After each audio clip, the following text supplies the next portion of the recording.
up, Sports Nation? It's your boy Cool Eagle back here with another video. Just want to come talk to you guys, man, after such a fantastic weekend of NBA basketball and Philadelphia Eagles news. Remember, like, subscribe, get this content out there. Love seeing you guys and doing this with you guys. Man, NBA big men, man. Like, what's going on with Deandre, Ayton, and Joel Embiid? Both have either gotten their coach fired or about to corroborate and get their coach fired. Boston Celtics, Philadelphia Sixers, Game 7. A Game 7 most would argue should not have even happened with the MVP. And I still think Jokic should have won MVP, but I understand the optics of giving someone the MVP, you know, that the MVP 3 consecutive times, even though the should have been MVP won his series and didn't have to take this to Game 7. Just my thoughts. Joel Embiid, let's take a look at these numbers because I want to be as transparent with you guys as possible. And again, hope you guys are having a fantastic Mother's Day. Hope you guys are loving and celebrating with the woman that birthed you. And for the ones that don't have their Mother's Day for any reason at all, man, our hearts go out to you. But where's the heart in Joel Embiid? Seriously. A serious question. Because how can you go 5 for 18 from the field, 0 for 4 from the 3? And again, I want to show you guys this. I don't want to make it seem like I'm just beating up on Joel Embiid.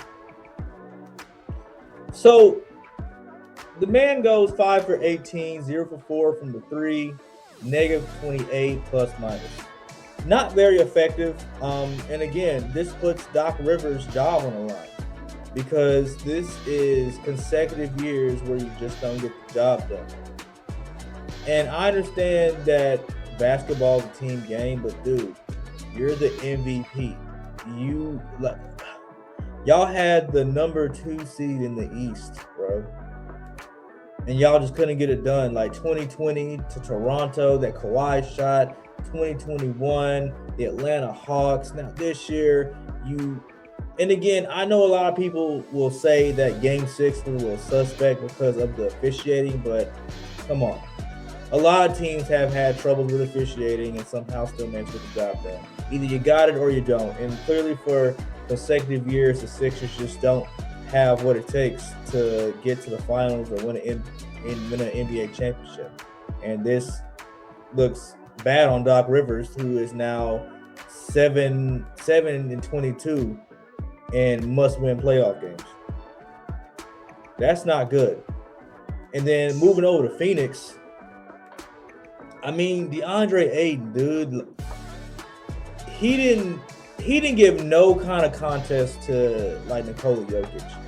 He gave no contest. No contest. And wonders why the Suns just can never get nowhere. Because last year with the Dallas Mavericks, dude was negative 16, negative 23 plus minus. And again, go back to last year. Game 6, Game 7, you're at Dallas, you lose by 27, you shoot well, but garbage time, negative 16. Game 7, where Luka Doncic is just busting y'all ass. 2 for 5. Monty Williams just takes you out the damn game. You're negative 23. Okay? Moving to this year. At home, which is what y'all are supposed to do. You go 3 for 6. You still don't take that many shots for a big man. I don't understand how you're a big man and you don't take that many shots. And you're negative 13. Game 5. You lose by 16. You shoot well, but negative 21. You end up getting beat by 16. Game 6, they even play you. Because you're complaining about some injury that you can easily just And it explains why. Well, and again, this is not the entire reason Monty Williams got fired. I'm not going to sit here and tell you that Deandre Ayton is the sole cause of Monty Williams losing his job. It's a new owner that has no rapport with him. Your playoff woes. Again, Milwaukee, you're up 2-0. You're up 2-0, and you let that lead go. Next year, you get spanked by Dallas. This year, Phoenix Suns, you get blown out in a must-win Game 6 to take it to 7 back to Denver. A must-win Game 6, you don't get it done. And mind you, I understand, again, basketball is a team sport, but when you need DeAndre Ayton, your biggest man on the court, you somehow don't have him, whether he's underperforming or he's just not in the game. Sad. It's very sad, man. But I want to hear what you guys think in the comments, man. Like, why do you think Monty Williams got fired? Because according to reports, like, that's what it really was. I mean, the owner is new and has no rapport with him, which what usually happens. I'll give an example when this happened in history. The Dallas Cowboys, Jerry Jones buys the Dallas Cowboys, and a year or two later, Tom Landry's gone. But again, I'm curious to hear what you guys think in the comments, because I feel bad for Doc Rivers and Monty Williams, both guys who are respected in the NBA in their own right, and it's just so sad to see that even with success, you're just not safe anymore. Like, that's what it is, because before Monty Williams got to the Phoenix Suns, they were the laughing stock of the West. And he brought them to title contentions, not only in the Western Conference, but just NBA overall. Like, no one had respect for the Suns prior to Monty Williams getting there. And we're not going to sit here and lie like we've been just talking about the Phoenix Suns for years prior to Monty Williams. But I like these matchups that are coming up now. You get in the Western Conference Finals. You got the Denver Nuggets and the LA Lakers, both teams who played in the bubble. So hopefully the NBA doesn't have its agenda to where, like, they're trying to express that LeBron's championship in the COVID bubble wasn't a fluke. I feel like that's what they're trying to do. And I feel like a lot of basketball fans will be turned off by this. I will too, because the Lakers are not the best team in the NBA playoff race. I think it's Denver. A lot of people say Boston. And a small sector of you say Miami. And truth be told, like, I think I've told y'all this before, I would prefer Denver, Miami in the NBA Finals just because it's something different. I think a lot of people would just appreciate it not be the same teams over and over again. The Lakers, Boston, LeBron James, and I think a lot of people would just appreciate this because it's new teams. Denver hasn't been to a NBA Finals in quite some time. The Heat, I think they went 2020. I don't know if they went anytime after that, but they were there 2020. So I got Nuggets in 6 in the West, and I got the Heat in 6 in the East. Just because, and then Denver's going to take it all for me. But I'm curious to hear what you guys think in the comments. But moving on, Jalen Hurts, man. What more can you not say about Jalen Hurts that's just positive? Because he just continues to show why he's deserving of a franchise QB in this league, a positive role model in the community. I just want to play. He got his master's degree from the University of Oklahoma in Human Relations today. Now, this is special because a lot of Black athletes don't typically go back to college to get their degree. And I know a lot of y'all are thinking, yes, Justin Fields did this too, but this is not a Justin Fields support channel. So You can go support Justin Fields. I'm kidding. I have all the respect in the world for Justin Fields. Congratulations to Justin Fields for getting his bachelor's from the Ohio State University. I gotta remember to say the Ohio State University. That's like a thing. But this Eagles schedule prediction, right? Let's go into that. Our first game of the year is on a Sunday afternoon and on September 10th against the New England Patriots. If you'd ask me my thoughts about this game, I think that this will be a slow grind just because, again, you do have the defensive genius of Bill Belichick. But when it comes to offense matched up against our defense, I don't see them just running up the scoreboard. I think we have the defense to stop their crafty running attack, and we can just get after the quarterback. Mac Jones or Bailey Zappi or whoever they put in there just won't be enough. Then we have a Thursday night game against the Vikings. This is going to be, I think it's one of the first or second Thursday night game of the season. And we know what Kirk Cousins is in prime time. Now, I'm not saying that we're going to flat out blow them out again 24-0 because they might come into this game with a vengeance. But I think we can win this game. It's at home. Hopefully, we don't have any key injuries or anything like that, or dealing with any kind of fatigue in key positions. But I think we can squeeze this game out too, just because it's Kirk Cousins in Philadelphia. Now, Kirk Cousins does have a winning record somehow, some way against the Philadelphia Eagles all the time, but I just don't see him beating us in Philadelphia. I think this is a good chance to go 2-0. The Eagles and Buccaneers, I think that's a winnable game just because you got Trask at the quarterback position. They don't have Tom Brady anymore. They have old, beat-up wide receivers. The offensive line is beat up too. So I think this would be a good game. The defensive matchup we have with the Tampa Bay Buccaneers versus the Tampa Bay Buccaneers offense, I think we would we had that matchup, and then our offense versus their defense.